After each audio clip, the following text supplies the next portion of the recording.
recording. All right, we are recording now.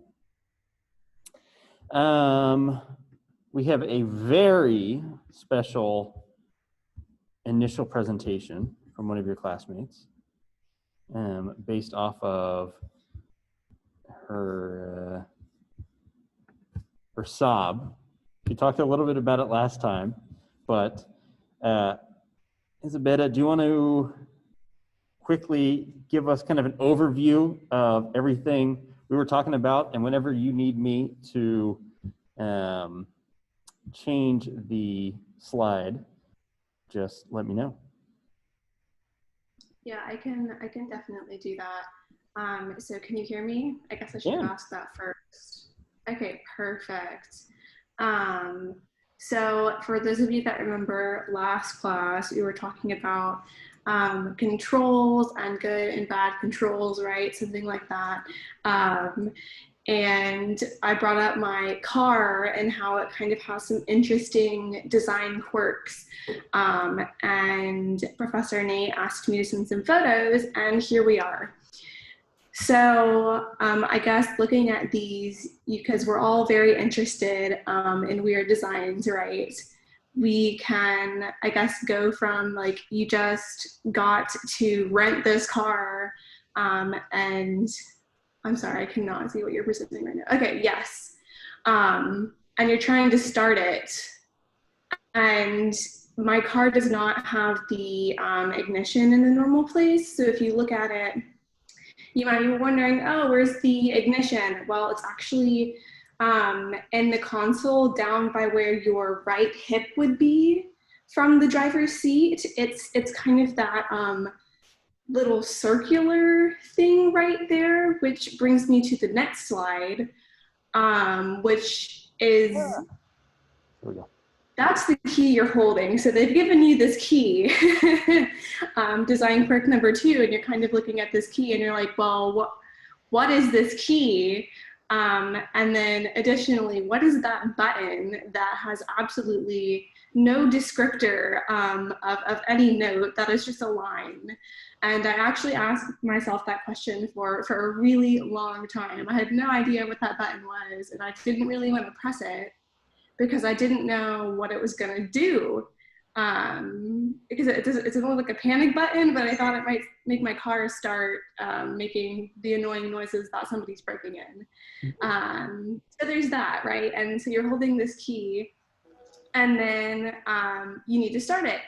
And like I said, so go to the next slide. You might be looking under the steering wheel for where you would put the key in normally. Again, it's not there. I have given my friends my car key sometimes just to watch them try to get in my car and start it.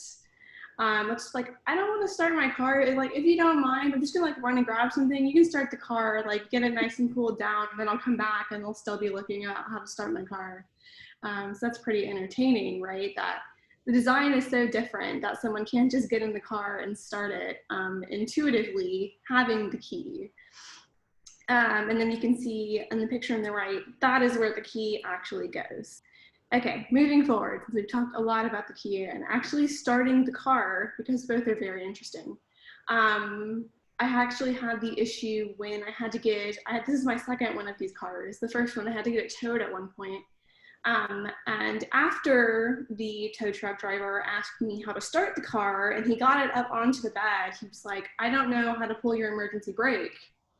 And so if you look at the photograph on the left, that is what the console looks like. It looks pretty normal to me, but some of you might be wondering where the emergency brake is, because usually they're pretty descript. And they have that button on the top that's pretty descript, and you know that it's the emergency brake. Well, mine doesn't have that. It kind of just looks like it's molded into the console. And then in the rightmost picture, you can see how that left vertically rectangular console piece lifts. And that is the emergency brake. There's like a button right up near the front that you have to put your finger kind of underneath of it and pull up. So that's very interesting. As a driver, you can't see the button, And then if you're new to the car, of course, you probably don't even know that it's there, right? All right, and then moving to the next chart. This one's pretty fun. I bet the engineers in the room will really like this. We talked about icons last class and how icons can be really good descriptors for buttons, right? How my car key button is not a good icon. And you can see on the, I guess the dash there, the little cup holder icon. So, I mean, that's pretty descriptive. You're like, that's definitely a cup holder after looking at that. But it kind of functions weird. So get ready. So moving to the next slide, to open this cup holder, you have to press the button or just the round part of the cup holder and then release and let it come out. And then you kind of have to like guide it, because if you look at the last picture and the second to last picture, the top part flips over the top way and the bottom part flips under the bottom way to come into that final cup holder position. And it's not actually very stable, so like don't put a very heavy drink in there. And then when you like, it kind of like takes a lot of effort to get the cup holder out like stably, because like you can just press and release and then it'll fly out, but they're also kind of fragile because they're so tiny. And then when you put them away, and this goes to like some of you engineers in the room might enjoy this, but I'm sure everyone can understand. You're just pressing straight in on the cup holder, and so the rotational pieces don't always have enough time to fully rotate before the front of them wants to go back in. So if you press too quickly and you don't like do the guide step backwards, like that weird pinchy motion, your cup holder will just snap and break, which isn't fun. And I've had my cup holder break. And they can be a funny part to get because so many people break their cup holders. And then one more bonus quirk to this design. I was actually loading up my car as I moved out of the dorms or something like that, right? I had filled up my seat and some pressure got put on that right half of the console, not the emergency brake side. And that piece just fell off. And I looked in there and I was like, oh, I guess this is storage. And now I keep changing there. And that piece just pops on and off. For those of you that were wondering what that line button on my key fob does, I can press it down at night and it will turn on my lights so that I can see my car in the parking lot if I'm looking for it, which is kind of nice. But if I hold it too long, then it does set off the emergency alarm, right? And then if I actually, this is kind of fun, but if I hold down my unlock button on the key fob long enough, it'll unroll all of my windows. So I call that summer cool down mode. That was fun to figure out. I love it. That's awesome. Yeah, they. I feel like they got a little too cute by half on this presentation. Are y'all getting the feedback that I'm getting here? No? Okay, good. Yeah, they got a little too cute by half with some of these designs. Hannah says, what type of car is that? It's a Saab something. Yes, this is a, Saab is the brand. It is a 9.3 model. It's a 2010. Any idea if the newer models also have those? Oh yeah, I mean, so the company actually, I think, went bankrupt for some reason, and they don't manufacture cars commercially anymore. I think they make like high-end sports cars and rocket steel or something like that now. So this is one of the newer ones. My old one was a 2004, and it had all of these same features. That's wild. I love it. Well, thanks for sharing all of that. Those are idiosyncrasies I don't think I've ever seen in another car. Well, hopefully you all found that a bit entertaining, and this helps you realize that weird designs exist everywhere, And I told Nate this, but this was actually my first car. And I didn't know how weird it was until I tried to drive a quote unquote normal car for the first time.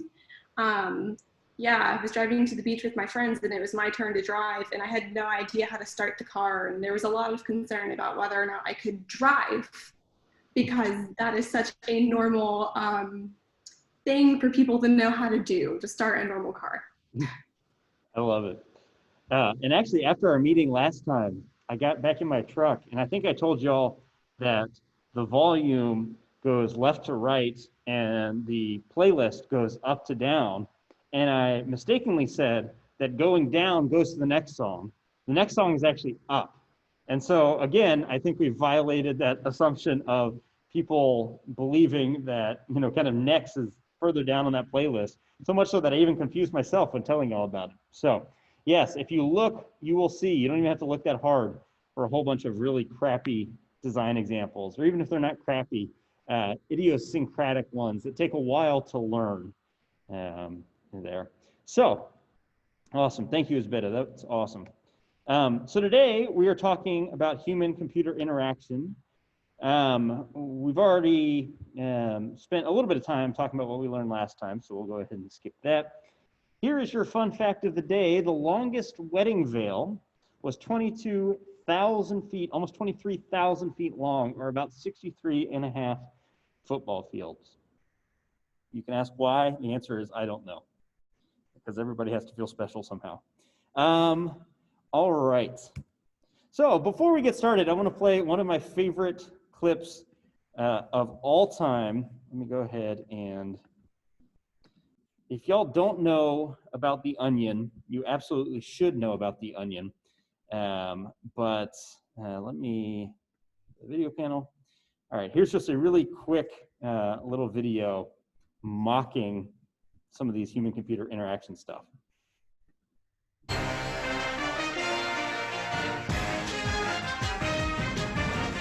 The tech world is buzzing over Apple's latest must-have gadget, the MacBook Wheel, a revolutionary new laptop that does away with the keyboard. Tech Trends reporter Jeff Tate has more. Thanks, Andrea. Say goodbye to the keyboard and hello to the future of laptop computers. With the MacBook Wheel, Apple has replaced the traditional keyboard with a sleek, touch-sensitive click wheel. Apple CEO Steve Jobs introduced the product yesterday at the annual Mac Expo. Senior product innovator Brian Gilman says the MacBook Wheel will make typing a thing of the past. At Apple, our philosophy is create products that are simple to use, and nothing's more simple than a single giant button. Gilman showed me how the revolutionary new computer works. Just open the Intuitype alphabet menu here, scroll to the letter you need, see? And center click to select it. Then click again to capitalize, and repeat this process for each new letter. It couldn't be simpler. Huh. You can also let the predictive sentence technology complete the sentence for you. Gilman says the MacBook Wheel has also simplified the organization of files, so searching your hard drive will be a snap. Just press both sides of the wheel concurrently and center click, and there you have an alphabetical listing of every file on your hard drive. Everything is just a few hundred clicks away. Apple is calling the MacBook Wheel the most intuitive product ever designed. Here at Apple, we like to think that we're giving customers features they don't even realize they want yet. While the MacBook Wheel won't hit the shelves for another 3 to 15 months, many Apple users already have it on their wish list. I'll buy almost anything if it's shiny and made by Apple. Alex Zalban was one of the lucky few to get to try out a Mac Wheel and spent 45 minutes typing an email to his friend. I never really realized how much I hated keyboards until I saw this thing. I like how the email automatically says sent from a MacBook Wheel. That way people know you have one. With a price tag of just under $2,600 for the lowest-end MacBook Wheel, it is an investment. But the super-thin laptop features numerous innovations like the new ultra-thin Hummingbird battery, which can power the MacBook Wheel for a full 19 minutes before needing to be recharged. And the computer is virtually unbreakable unless dropped or hit. But Apple isn't resting on its laurels. Brian Gilman said they are already hard at work on the next generation of the MacBook Wheel, which will be 4 ounces lighter due to its lack of screen, hard drive, or wheel. For the Onion News Network, I'm Jeff Tate. Thank you for that, Jeff. It remains to be seen. All right. So I think that serves to highlight really well some of what we're going to be talking about today. And you'll see a lot of these examples in the real world, in addition to what we're going to be talking about today, wherein it doesn't necessarily make sense to make some of the changes that, there we go, that people make. So according to a biography, Apple engineers actually fully got behind the touchscreen concept because they couldn't figure out the best way to dial and text using a click wheel. So this was legitimately a conversation that Apple engineers had just on the iPhone about what would be the best way to communicate here.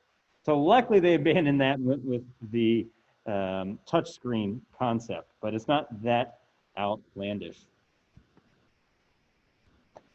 I don't know where my cursor is, but let's see. Can I see it? Nah, whatever. All right. So what encompasses human-computer interaction? All right. And so we're going to be talking about human-computer interaction today, human automation interaction next class. But you'll also hear kind of a lot of derivations, right? So human systems interaction or human systems integration, human-machine interaction. And by and large, they're all kind of pointers to the same general concept, right? Concept of the human interacting with some piece of technology. But when we talk about HCI, this gets to a little bit more specific, as does human automation interaction. And so when we're talking about HCI, we're talking about several things. We're talking about the hardware of the actual system itself. So the mouse, the keyboard, the actual physical hardware of the system, graphics cards, etc. We're also talking about the software functionality. So how well does this system run, right? And so we can think about, the boot times for Apple computers. That would be a software functionality aspect. And then the design of that interface, right? And so the design of the interface extends beyond, especially if you're dealing with a computer, extends beyond just the actual screen itself, but the means by which you are actually interacting with the computer. So keypad, the mouse trackpad, the actual physical mouse, etc. And so we'll talk about examples in just a minute here of ways in which we've kind of left the old way of interacting with computers and moved to this new age, right? And so it actually makes sense to show an Apple product here when I'm showing the mouse, because this was, by and large, a byproduct of Apple engineers themselves realizing that if computers were going to be actual mainstream, we had to get beyond the sort of command line interaction and command line navigation of a computer, and one of the byproducts was that mouse. All right, I've got to end that real quick because I can't find my cursor here. All right. Lord have mercy.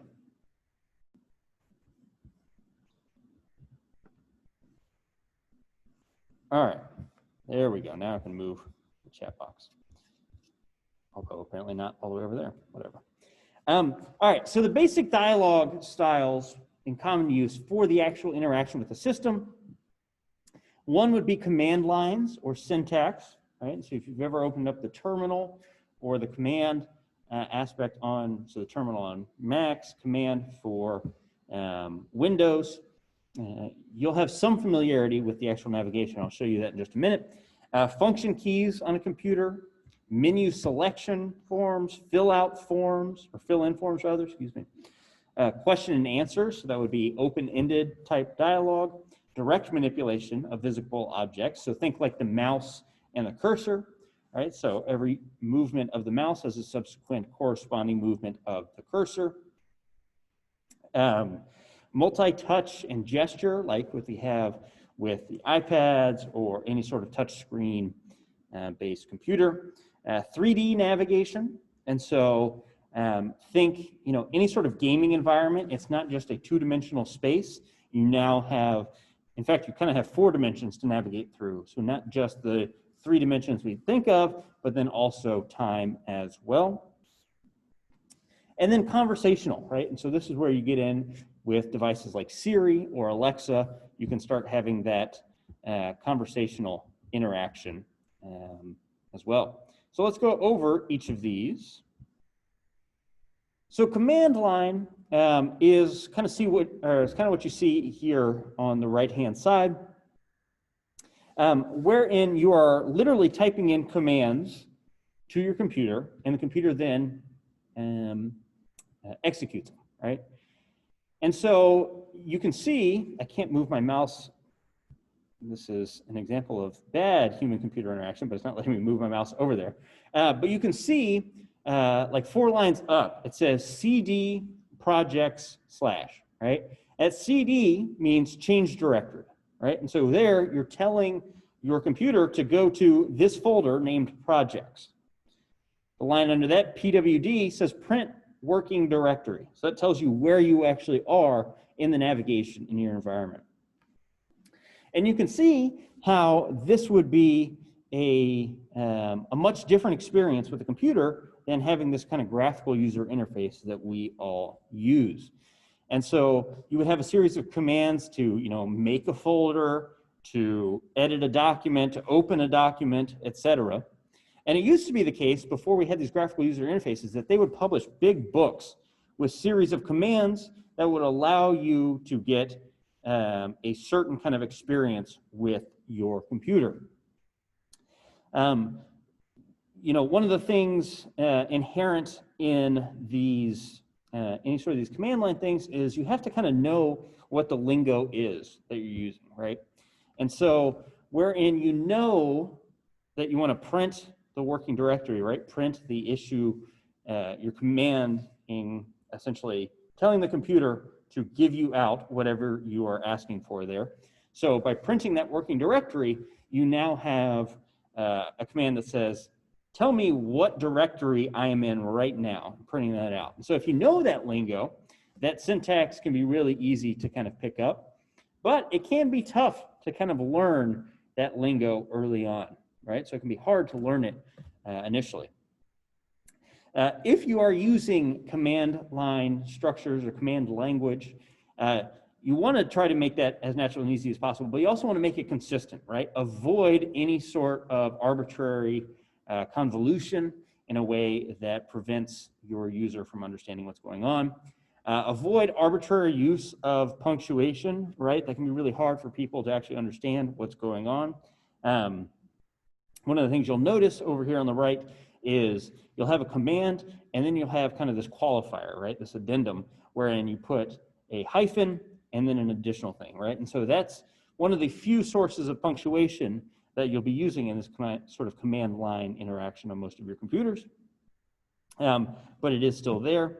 And again, use simple, consistent abbreviations, right? I don't want to have to type out print working directory every time I want to get what folder I'm actually in. I want to just be able to type pwd or ls to list the files in my directory.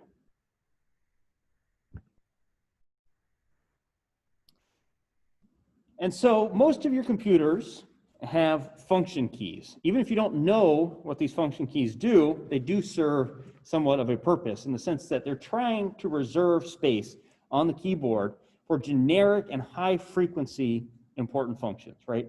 Things that they think you're going to want to be able to do, and you can actually, in most cases, program your computer to have different responses to the function keys. But it's attempting to make it kind of a one-stop shop, right? So you just hit that function key and it does whatever that action is that you want to. They're typically arranged in kind of groups of 3 to 4. And when you actually look at the function key assignment, they try to do it based off of either semantic relationships or task flow, et cetera, right? And so again, you have this mental model map of those function keys on your computer. And allows you to access them more quickly. Place frequently used keys within easy reach of the home row keys, right? And so the home row keys are that A, S, D, F, G, H, K, L. And so you want to be able to put them in an area where it's easily accessible if people are actually going to be using them. Now, I never use function keys. And in fact, the Mac I'm on right now doesn't have hard function keys. I actually have to hit the FN button, at which point the function keys will actually pop up in this little touchscreen row under my screen.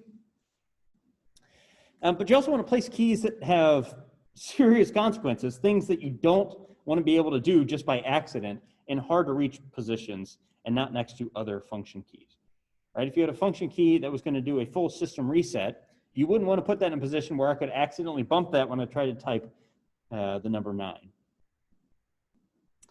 And you want to minimize the use of any sort of qualifiers for those function keys, unless, again, it is to do something fairly disruptive, right? So Control-Alt-Delete is something you can't do easily, but you have that option to do so if you needed it, right? If you needed to be able to pull up that sort of,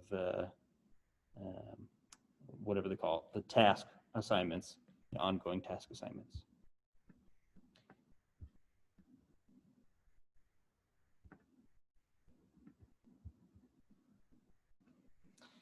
And so menus, I mean, some of these things, I'm not even going to go into detail about what they are because you all have interacted with these things. So obviously having interacted with menus on a variety of programs, some of the design principles for interacting with menus are things like graying out inactive menu items, right? You want to make sure that you're conveying to the user that this is not something you can click on. Even if it gives the same kind of null response when you click on it, having something that is grayed out versus looks like the rest of the options presents an opportunity for a massive source of confusion for the user. You want to create logical, distinctive, and mutually exclusive semantic categories, right? And so this is why you'll see frequently at the top of every program, it'll have something like file, and then it'll have view, and then it'll have, you know, data and help, right? Things like that. So they're trying to group into smaller submenus, semantically related or you know, related tasks, such that you can know where you need to actually go look when it comes time to finding something. Menu choices, menu choice labels should be brief and consistent, right? So you don't want to give an actual label on the menu that is telling you exactly what it is, right? If there are other options, you want to have that pop out secondary menu or tertiary menu, but you want to avoid presenting so much information that you're now overloading that user when they're trying to scan through. And then because we've kind of established a set standard with things like file, edit, view, it's best to kind of adhere to those because people have this working mental model of what they can find under the edit file, or excuse me, the file menu and the edit menu and the view menu.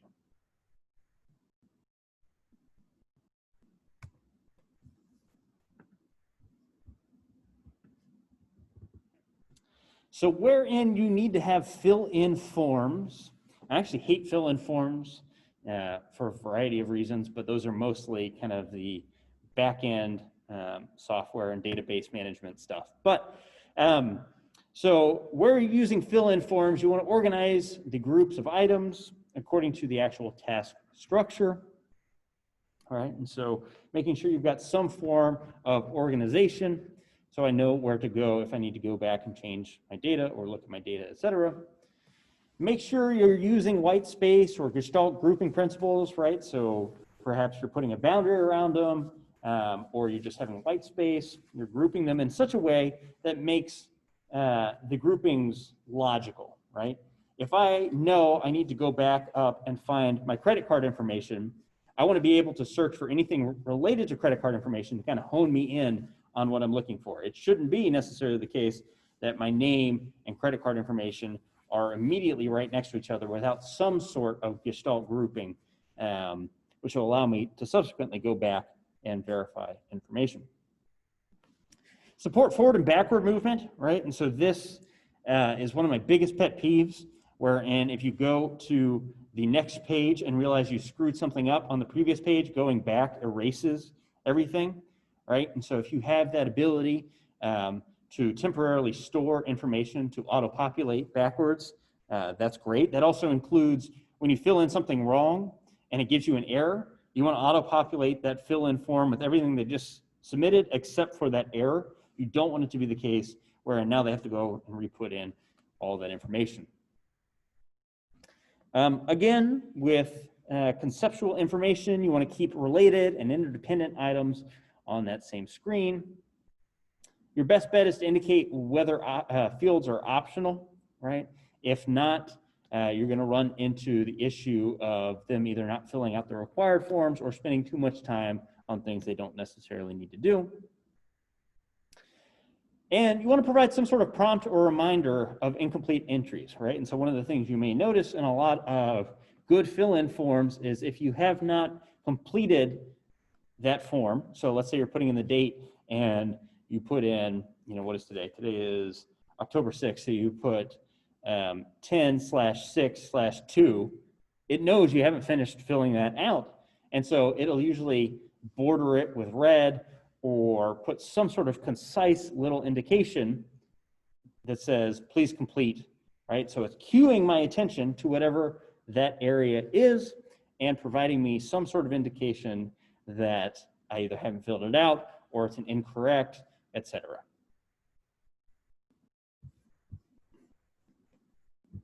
Questions about any of this stuff so far? Does anybody stick to the old style of command line interactions with their computer?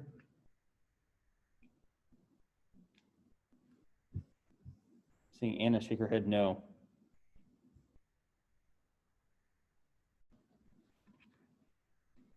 None? All right. Sorry, I'm disconnecting the projector. Oh, did somebody start saying something? I just said no. No. I'm not really sure if that would be very what's the word, productive if I had to do that. Yeah, I mean, there are certain areas where, there we go. There are certain areas where I think it is absolutely beneficial. But most of the time when people use it, they just like using it because they can show that they actually use it and are cooler than everybody else around them, or so they believe. All right, hopefully now with this change, it will allow me to move my mouse around unencumbered. All right. There we go. All right. So for question and answer type interactions, clearly you want to be using some sort of visual cues and white space to indicate what's the prompt, what's the question, and what's the area wherein you can input. Right? This will usually be designated by, kind of some sort of indication that this is just a text block. It just presents as text on the screen. And then you'll have some sort of border for your actual input area, right? You want to make it as easy as possible for somebody to actually input that information. You can also give kind of anchors for the respondent on how long their answer should be based off of how big that text box is, right? And so if you go on Qualtrics and you create a Qualtrics survey, you can do a big paragraph block, but if you're only asking them to write in their age, that's kind of unnecessary, right? And so that would be an obvious incongruence, but you can think about cases where maybe you only want a few word answer of describe yourself, and you don't want, a full page resume of who they are, right? And so providing that sort of contextualization, that anchoring.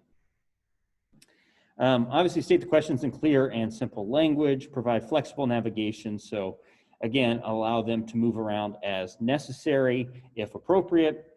And then minimize the amount of typing actually required if possible. So if you can simplify the actual process, you're much more likely to get better interactions. Some of this is what would seem straightforward, but again, it's important to remember that a lot of this seems self-evident because that's the way systems are largely designed now, right? This was a process of kind of iterating over what are the best ways to actually go through this. And if you want to kind of beat your head against the wall, go back on that Wayback Machine and look at some of the early websites and some of those forms, just kind of the general interaction style. And you'll get a good idea that this was not always intuitive to folks. So wherein you have direct manipulation, so minimize the semantic difference between the user goal and required inputs or actions, right? So if I want to move something on my phone, I don't have to go into a series of menus, right? All I have to do is select, hold down that app, and then I can physically actually move it around, right? So I've minimized that semantic distance. Choose a consistent icon design scheme, right? And so making it such that you've standardized that not only helps with the actual branding, but it makes it a lot easier to understand what's going on with your apps. And one of the things that bothers me on my current computer is I have a program called Anaconda Navigator, and the icon is just a big, essentially, circle. The problem with that is, for whatever reason, Apple didn't standardize that anywhere in that boundary box that I click would activate that app. And so if I try to click in the middle, it kind of presents that middle as hollowed out area. So me clicking on the middle of that icon doesn't actually open the app, right? So make sure that you are standardizing that icon design scheme in such a way that makes it easy to interact with. So designing icons to be concrete, familiar, and conceptually distinct. And so we'll show some examples in just a minute here of iconography that has kind of persisted over time that may be irrelevant to how we actually go about doing these operations, but they have become so ingrained in kind of our lexicographical understanding of interactions with these systems that it makes sense to make these concrete and familiar. And this kind of conceptual distinction is important. Don't make things that are going to look similar to one another. And where impossible, offload the memory requirements for the user by presenting names with those icons.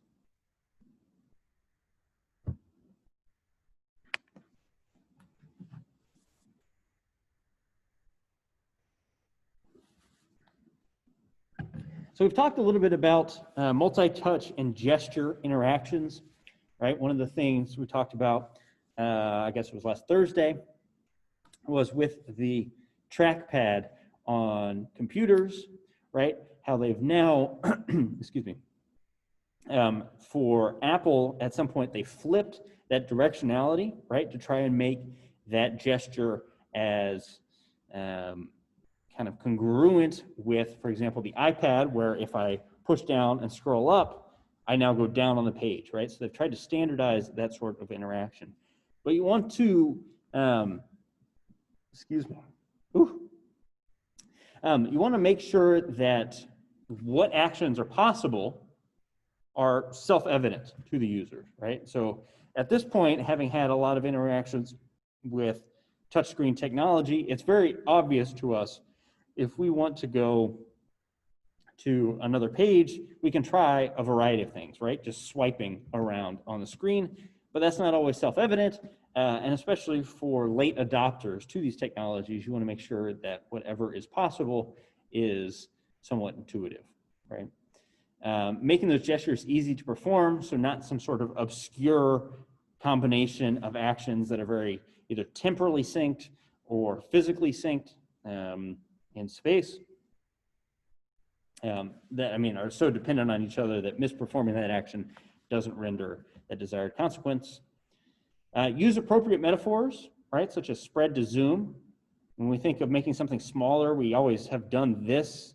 I don't know for as long as humans have been around, but for a long time, we've done kind of this to expand, this to shrink, right? And so that conceptual compatibility with our interactions with systems make it a lot easier for us to kind of just intuit the right way of going about these sort of interactions.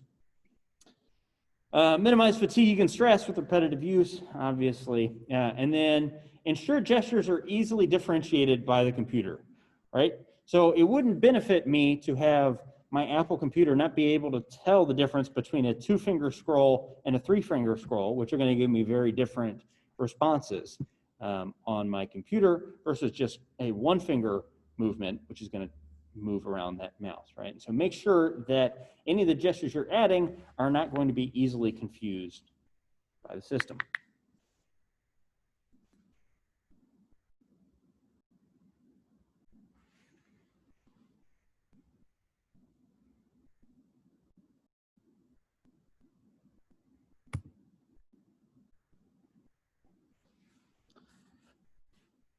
So in environments where you have 3D navigation, and this is going to be a lot more important in the years moving forward as things like virtual reality start to gain a foothold, right? So as virtual reality starts to gain a foothold and we start interacting with virtual environments in all their glory, you're going to want to make sure that you're kind of adhering to what are some of these good principles based off of things like specifying endpoints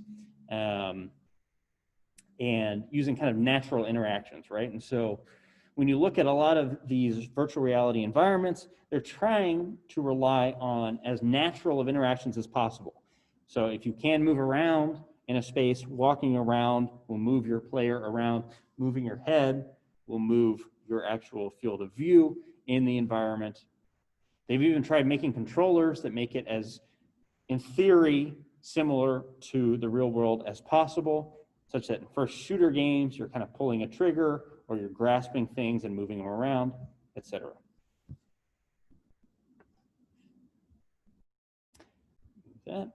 And then constrain input with the physical or virtual constraints to kind of guide user input, right?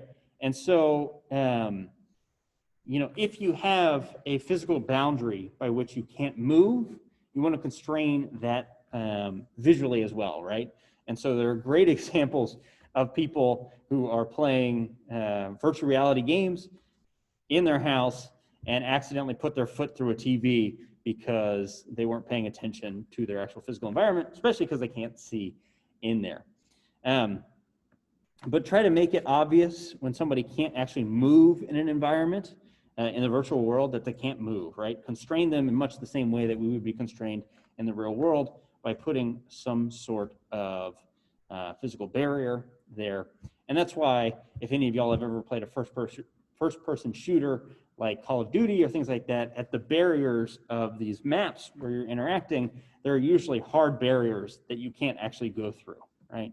And so it makes it for a much more seamless interaction and navigation.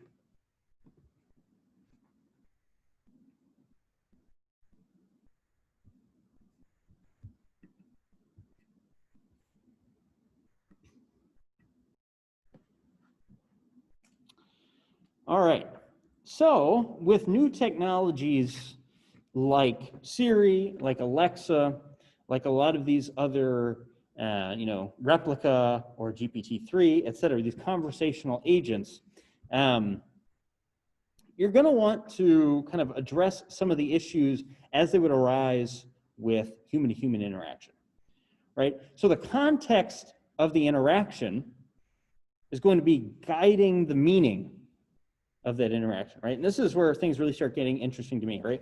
So if I say, you know, what type of food do cardinals eat?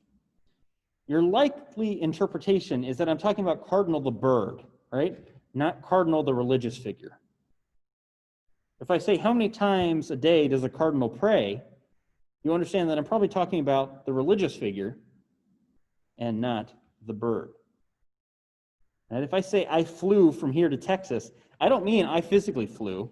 I mean I took a plane, right? And so that context is something that's going to be really important for both the user, for the human, and that system. One of the biggest issues, though, is understanding when things have gone awry, right? So when a conversational agent screws up, trying to regain itself. And this is one of the biggest frustrations people have with those automated, whatever you would call them. I guess the automated assistants for a lot of these big companies of, you know, say billing if you want help with billing, say accounts if you want to set up a new account, etc. Right? And wherein you get that interaction that says, I heard you say accounts, transferring you to accounts, when in reality you, you know, said Lord knows what, but it wasn't accounts. You want to have the opportunity for somebody to say, no, you screwed up. Send me back to that menu. Let's start over.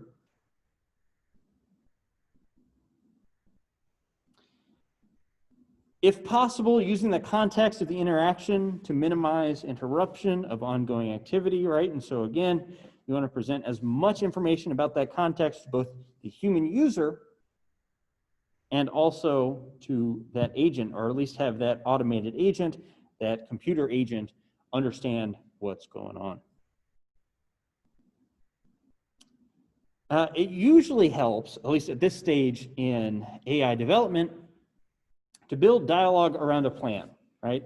And so these sort of plan-based theories of communication suggest that the speaker's speech, that was hard to say, act as part of a plan, and that the listener identifies and responds to this plan, right? And so if you think about the interactions you have with your Siri or Alexa, and I hope I'm not setting off a whole bunch of people's Siris and Alexas by having this continuous conversation, but most of the dialogue you have with this system is orchestrated around a plan, right? You're not discussing philosophy with your system. You're saying, play this song, right? Or find me the best Chinese food restaurant in the area, right? It's a plan. It's a specific course of action, which the systems are uniquely good at picking up on. And then in kind of more complex interactions, consider these communications as a collaborative act. And so it's not just kind of a unidirectional. This is going to allow for things like clarifications and confirmations. And this is why you now, with a lot of those automated phone agents, we hear, I heard you say, you know, this is your phone number. Is that correct? And it gives you that opportunity for that clarification and confirmation, right? It's not just unidirectional. I'm not just telling the system something and hoping that the system got it. It's giving me some sort of indication back. Even if this is something that isn't necessarily asking for clarification or confirmation, but giving you some sort of indication of where it may screw up, right? And so if I tell Alexa I want it to play, you know, songs by Bon Iver on Spotify, and it says, you know, playing songs by Bon Jovi on Spotify, it gives me an indication as to where that miscommunication was. All right, so we're running short on time today, so we're going to skip this. But think about something or some system that you use regularly, which adheres to kind of good design principles of interaction. And then try to think of a system that you use regularly that ignores them completely. Right? What are systems that do it well? What are systems that do it poorly? So we won't talk about it today, but think about it. And if you have any great examples, maybe we can talk about them at the beginning of next class. So again, a lot of what we've talked about so far is going to seem fairly self-evident, fairly intuitive, but that's because it's taken a couple decades to get to this point. If you look at the early you know, website designs or interfaces, they were a hot mess. Right? There was a lot of crap that was out there, and through this kind of iterative design process, we've gotten to systems that are a lot more user-friendly. Man, early computers were so not user-friendly. But as we've come to learn what works and what doesn't work, we've been able to iterate and design these systems accordingly. And so as with principles of interface design or control design, we can split up our principles of HCI design into a couple categories. So one of the big things is attention, right? So anticipating the needs of the user. So one of the things you may have noticed if you have a smartphone is some smartphones, when you pull up your phone at a specific time of day, usually the time of day you'd be leaving work, will say 23 minutes to home, right? And it'll pull up that map icon because it's trying to anticipate your needs. It's trying to say, okay, you're usually looking for directions to go home at this point. So let me pull up that for you and try to anticipate it. The benefit of that is you're not making the user actually search for that information, right? It's providing it to you. And this is also one of the things that you'll see with Google, right? You type in something that's just gibberish into Google, and it'll say, did you mean this? And while it's waiting for you to essentially acknowledge that that's what you meant, it's actually return searches for that thing, right? So you have the option to say, no, I actually meant what I initially typed in, but it tries to anticipate your needs. And where impossible, don't require people to remember information from one screen to the next, right? So you want to offload all information necessary on a single screen so you're not requiring them to maintain anything in memory there.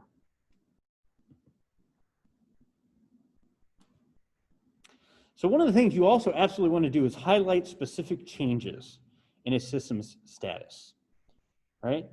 And so a system's got to identify things like, where were you last time you were here? And so when you open Microsoft Word, you'll see that blinking cursor.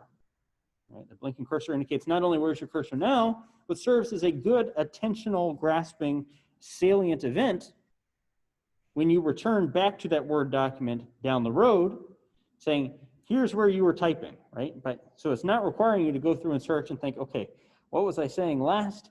It's presenting some sort of cue, some sort of indication to this point that this is where you are.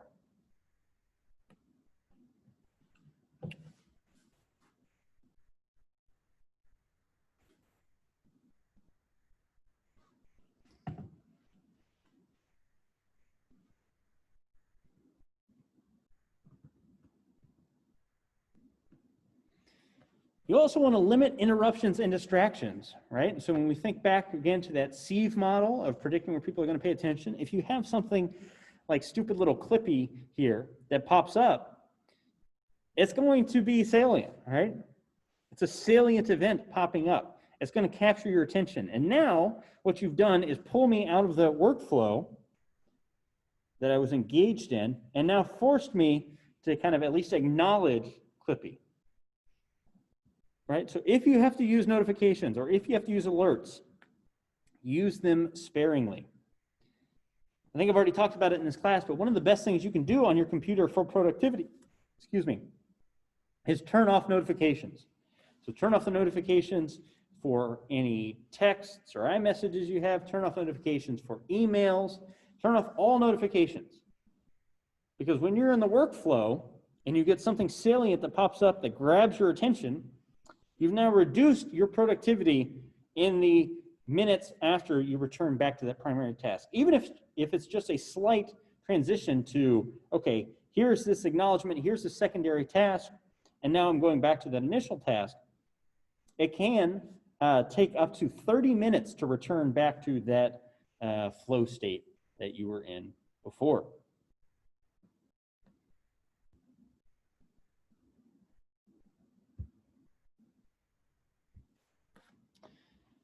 So again, when we think about things like the sieve model, you want to reduce the amount of effort if you want people to be able to pay attention, or you want to increase the likelihood that somebody's going to actually pay attention to something.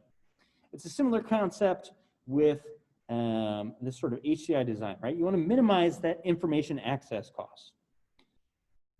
So when we think back to something like the Hick-Hyman law, right?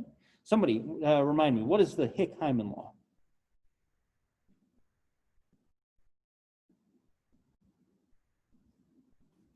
Can you hear me? I can.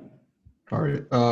Hick-Hyman law is basically suggests that smaller amounts of complex decisions would basically be more efficient for the user's interaction with, I guess, whatever they're. In the case of, I guess, that day, the user's interaction with the controls. Yeah, and Yeah. so you are essentially balancing the fact that a fewer number of complex decisions, like typing on a keyboard, may be faster in the long haul, but on the individual interaction with the system, a large number or even a small number of very simple interactions are going to result in a much quicker decision, right? And so you have Morse code, you either have dot or dash.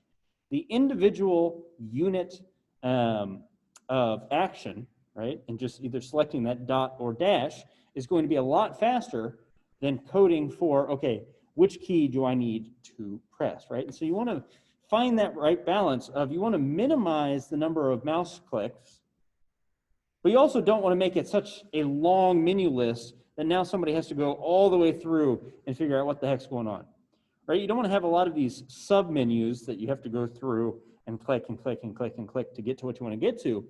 but you also want to avoid a long rap sheet of options you have there, right? And so finding that right balance, you want to avoid, affecting this working memory, right? And thinking, okay, I'm into submenu 2 of option A on primary menu 3 here, right?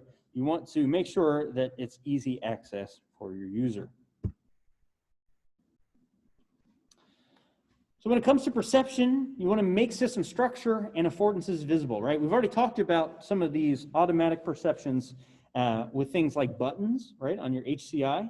And so the affordances make it very easy to know this is the action I should perform, right? Having a submit button that is just in blue to indicate some sort of hyperlink is inferior to having a submit button that actually looks like a button, right? That button clues me into the fact that I should click it. And wherein there's kind of no concise understanding about what those actions should be, having some sort of indicator as to what actions are possible would be good, right? And that's why sometimes you will see on apps, when you download the app and open the app, it'll walk you through how to actually perform that, the desired actions on that app. And then, where possible, try and mimic the real world, right? And so if we have these affordances in the real world, it would make sense to try to exploit those affordances in the virtual world, right? By making something look like it is in fact clickable, like you would have in the real world, you've now kind of leveraged these millennia of years of evolution into this kind of new age technology, right? So try and mimic what you would do in the real world, if possible, with what you do on the computer.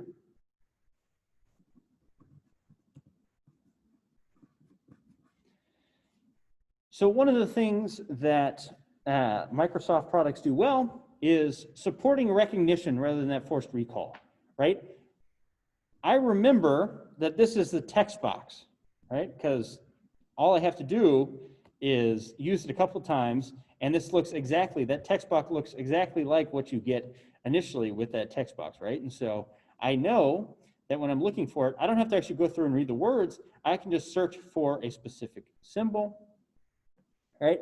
But even when I'm adding the actual words in there, it is enhancing the likelihood that I'm going to select the right action because I'm recognizing that action, or I'm recognizing that option, rather than recalling that from scratch. Right, so minimize the memory load, present options as part of the interface, then require that they be remembered, right? And so wherein you have something like you have up here, rather than drop down menus that require me to figure out, okay, where in the world was I supposed to be looking, and try to remember what the actual term for that is. However, Microsoft pisses me off to no end because they're not consistent with this, right? So the same type of information should be located in the same place on different screens, and the same actions should always perform or accomplish that same task, right? And so if we look at the difference, you have PowerPoint up top and you have Word down below. What you'll notice here, let me move that. What you notice here is that, go away. All right, take 3. What you'll notice is that the illustrations for Microsoft Word down here includes things like pictures and online pictures. However, up here, it doesn't. So if you're looking in the subheader for illustrations, you're not going to find a picture, right? They've created a whole new classification called images in PowerPoint. I have no idea why. For media, in Word, they call it online video within media. They call it just video in PowerPoint. If you're looking for headers and footers in Word, it's its own subcategory of header and footer. But in PowerPoint, you have header and footer as part of the text, which is itself its own category in Microsoft Word, right? And so there's not great adherence to this similar presentation, right? And you may be able to actually move these around in terms of presentation, but I haven't. And so the default seems to be that whereas inserting a video in Word is located over here, it's located all the way over here on PowerPoint, right? And so it seems like they had different teams working on these and saying, well, here's what we want to put it in where you think makes sense, rather than having some sort of standard classification for it.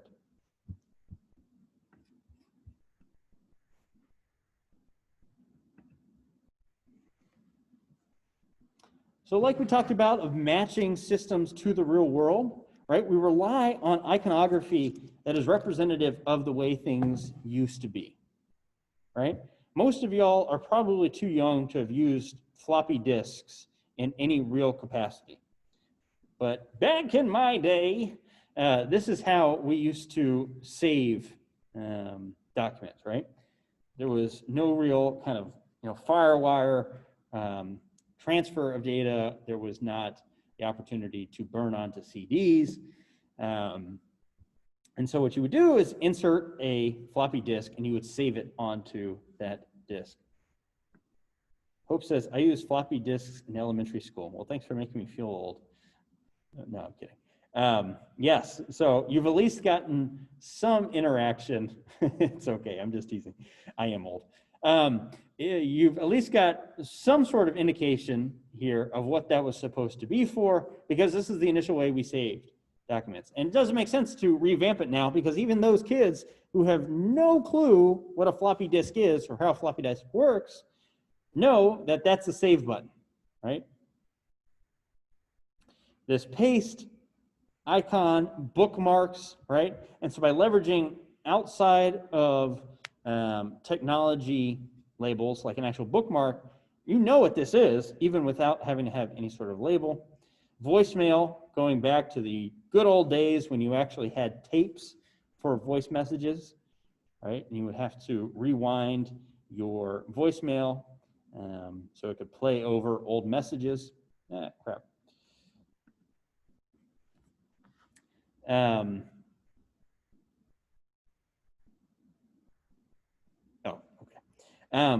For phone, you have a receiver, or excuse me, a handheld phone that looks pretty much nothing like what any of us actually use anymore for phones, or a microphone that looks nothing like what we use for microphones, or a TV that is of a standard issue well before predating any of y'all.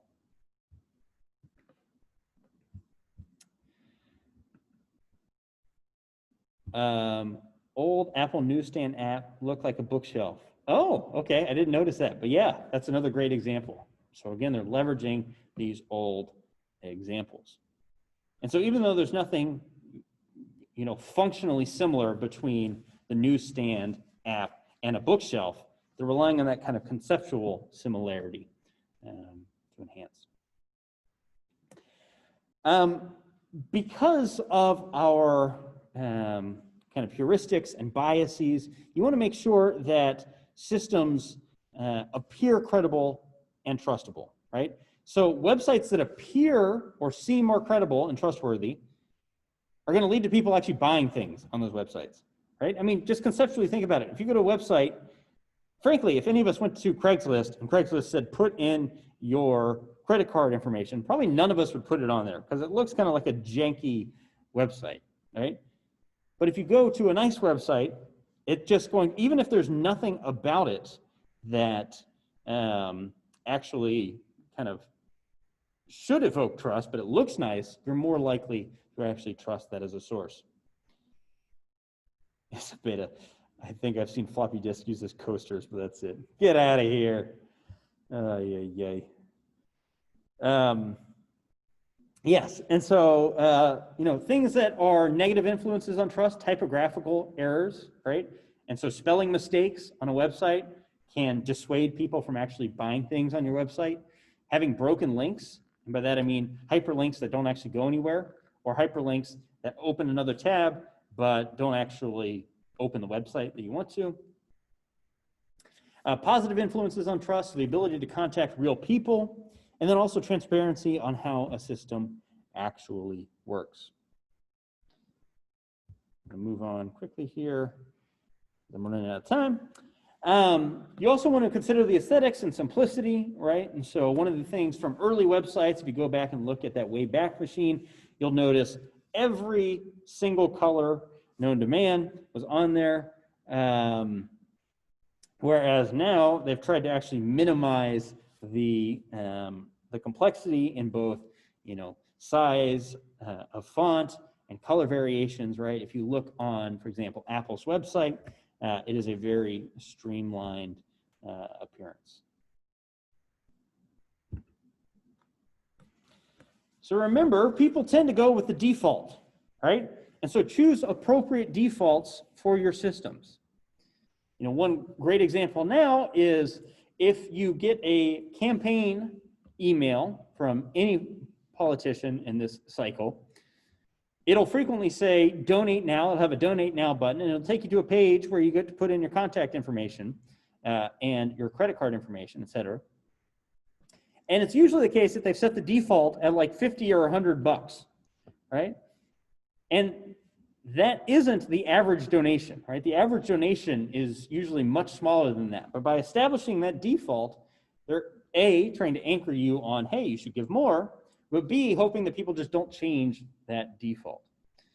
And so you can have the ability to customize and personalize, but whatever that default is, the default setting needs to be easy to use and intuitive. Because the majority of people like me will never change those defaults, right? When I was just talking about the layout of Word and PowerPoint, I never actually went through and changed the defaults of those layouts.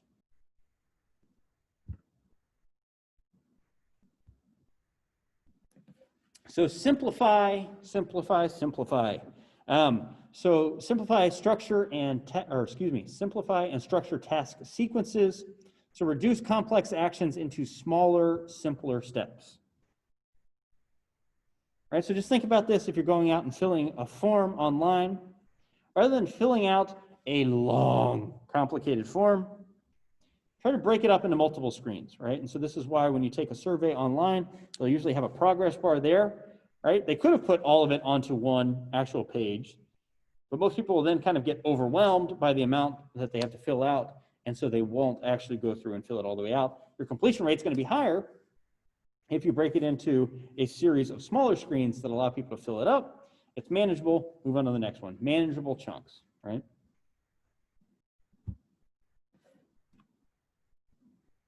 You also want to make the system state visible. And so you can think about this just with your own computer interactions, right? You want to have a less than a 50 millisecond latency for some sort of button press. You also want to have less than 100 milliseconds latency for a cause and effect relationship. So for example, clicking on an icon on an app and having it come up, clicking on a submenu and having it appear, etc. However, delays longer than 1 second should have some sort of indication about the state of the computer, right? And this is why you get that scroll wheel for Apple. It's why you get the hourglass for Windows. Actually, I don't know if they still use the hourglass, but some sort of indication that, hey, we've registered that you've tried to select a response, and we're just not there yet, but we promise we're working on it. Right? You can think about times where maybe that hasn't worked, and you've clicked on an icon, and you don't know if it registered a response because nothing happens. Right? There's no indication that it's trying to do it. The cursor becomes a spinning wheel in Windows. Okay, thank you. I'm showing my age again. Yeah, and so like on Apple, when I click on an app, it starts bouncing up and down, right? It says, hey, I know you clicked me. I'm not ready yet. And so it's just bouncing there.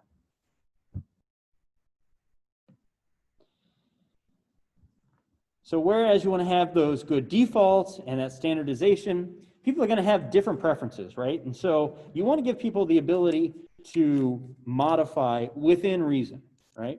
There should be defaults that can't be modified, especially if they pertain to safety, right? And so, if it's not necessarily a safety task, but it's just kind of an efficiency task, sure, you can give people that opportunity to personalize in a way that makes the most sense for them.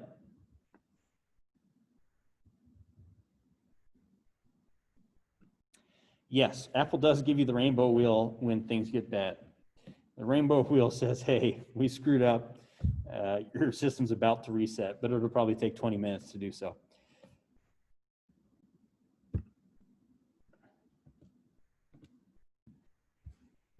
So, kind of building off of that, you want to make sure that that system is robust to errors and exploration, right? You don't want to make it such that somebody can screw up the whole thing when they try to explore. I always think back to that scene from Parks and Recreation where Andy comes in and says, I tried to make ramen in the coffee maker and I broke everything, right? You want to make it as robust to errors and exploration as possible. Make it hard to screw up badly, right? This is one of the benefits of moving away from that command line structure.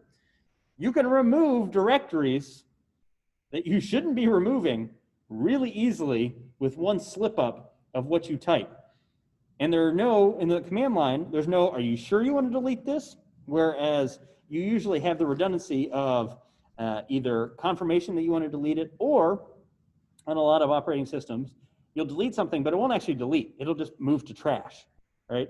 Which is just another step where you have to go in and delete it, right? So it's making sure that you don't want to screw things up. If there is a bad screw up, alert to the screw up and provide opportunity to undo. Of, hey, did you really mean to do this? That doesn't seem logical. Why don't we undo that option? And error messages should be clear and be constructive and polite. And no, I'm not joking. I mean, that is an actual established fact from this human-computer interaction that people prefer systems that are polite, even when we know these systems don't have any theory of mind, right? I know my Apple doesn't know what it means to be polite, but if it says, please do X, Y, and Z, I'm much more likely to appreciate that system, right? We're all inherently delicate egos that don't like to be commanded. And are you? My favorite one. Yeah, go ahead. Yes. My favorite one is when Edge doesn't have an internet connection, and it's like, and the internet is just not right without you. What can we do to get you back on? I love it. Kind of just like, it's not right without you, or a broken heart. Actually, is that one? Yeah. I mean, they're idiosyncratic, and it is strange to think that humans would give that much of a crap about how a computer treats them, but we definitely do. So, yeah. All right, in the last few minutes here, blowing through. So what makes something easy to use, right? When we think about systems that are very user-friendly, we tend to think about very specific things, even if not by name. All right, so the first thing is learnability. How easy was it to learn to do it the first time? Right? When Isabetta's friends get in her Saab, it has very low learnability, right? It takes a while to figure out what in the world do I do to start this car? How do I get that cup holder out? And then when I'm parked on a hill, how do I, yank on the emergency brake? How efficient can you become, right? So after extended and frequent use, how good can you actually get with this system, right? Is there a curve wherein after repeated use, I become just really good and efficient with the system itself?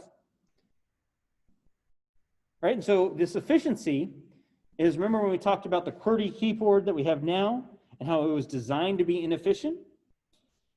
There are keyboards out there that have greater efficiency, right? You can actually become a more efficient typist based off of these other keyboards. You want to enhance memorability, right? So how easy is it for somebody to return to that task, right? If I'm typing on a Word document and an email pops up and I check that email, when I return to the Word document, how easy is it for me to get back into that loop, right? That blinking cursor is going to make it really easy for me to know exactly where I was.